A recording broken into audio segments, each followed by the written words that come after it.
મિત્રો આપણે જોઈ શકીએ છીએ કે આપણે ધાગંદ્રા આપણું જે સંસ્કાર ધામ ગુરુકુલ આવેલું છે ત્યાંના મિત્રો આપણે 25 વર્ષ ઉજવી રહ્યા છીએ અને આપણા રૂપાળા ઘનશ્યામ મહારાજનું જે મંદિર છે ત્યાંના જ્યારે 10 વર્ષ ઉજવી રહ્યા છીએ ત્યારે મિત્રો અહીંયા આ પધારેલા આપણા જે તમામ હરિભક્તો છે એ અત્યારે હાલ અહીંયા સાંજનો આ પ્રસાદ લઈ રહ્યા છે એ મિત્રો આપણે જોઈ શકીએ છીએ મિત્રો અત્યારે હાલ જે પ્રસાદ છે એ પ્રસાદની મિત્રો આપણે જો વાત કરવી હોય તો શીરાનો પ્રસાદ છે, રોટલી છે, બટાકાનું શાક છે, ખીચડી, કઢી અને પાપડ અહીંયા આપવામાં આવી રહ્યા છે મિત્રો આ ખૂબ જ વિશાળ ટેન્ટ અહીંયા બનાવવામાં આવ્યો છે કે જેની અંદર એકી સાથે તમારે 2 થી 3 હજાર હરિભક્તો બેસાડી અને જમાડવા હોય તો જમી શકે એટલો વિશાળ મિત્રો આ ટેન્ટ અહીંયા બનાવવામાં આવ્યો છે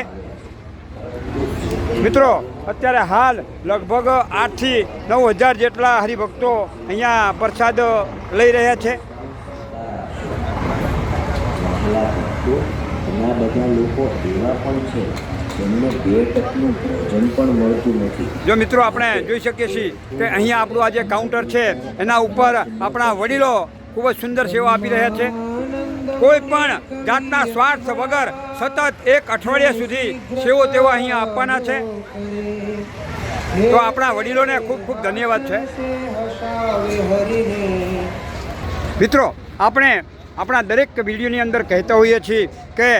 આ રસોડાની અંદર જો કઠિનમાં કઠિન કોઈ જો સેવા હોય તો એ આપણા સપ્લાયર મિત્રોની હોય છે કારણ કે એમની સેવા અવિરતપણે મિત્રો એમને ચાલુ રાખવી પડે છે તો આપણા અહીંયા જેટલા પણ યુવાન મિત્રો આ સપ્લાયરની અંદર સેવા આપી રહ્યા છે એ બધા જ મિત્રોને ખૂબ ખૂબ ધન્યવાદ પરંતુ જે તે વિભાગોમાં પ્રસાદ તો એક સરખો જ મળવાનો છે માટે સ્વયંસેવકોની સૂચના પ્રમાણે મિત્રો અહીંયા આપણે એક વ્યવસ્થાના ભાગરૂપે આપણે આપણા ભાઈઓ તથા આપણી બહેનોનો એક અલગ અલગ વિભાગ બનાવ્યો છે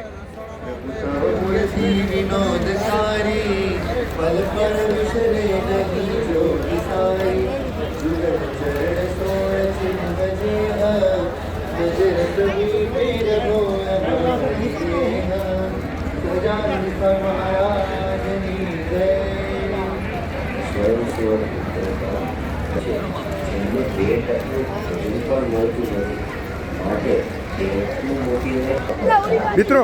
આપણે કીધું તે પ્રમાણે રસોડામાં મેન કઠિન જે સેવા હોય તો સપ્લાયરની અને બીજી જો સેવા હોય તો આપણે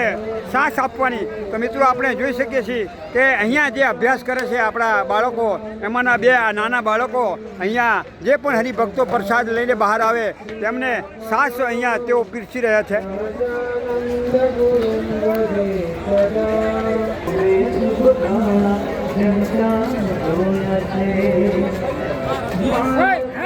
બોલો ઘનશ્યામ મહારાજની જય।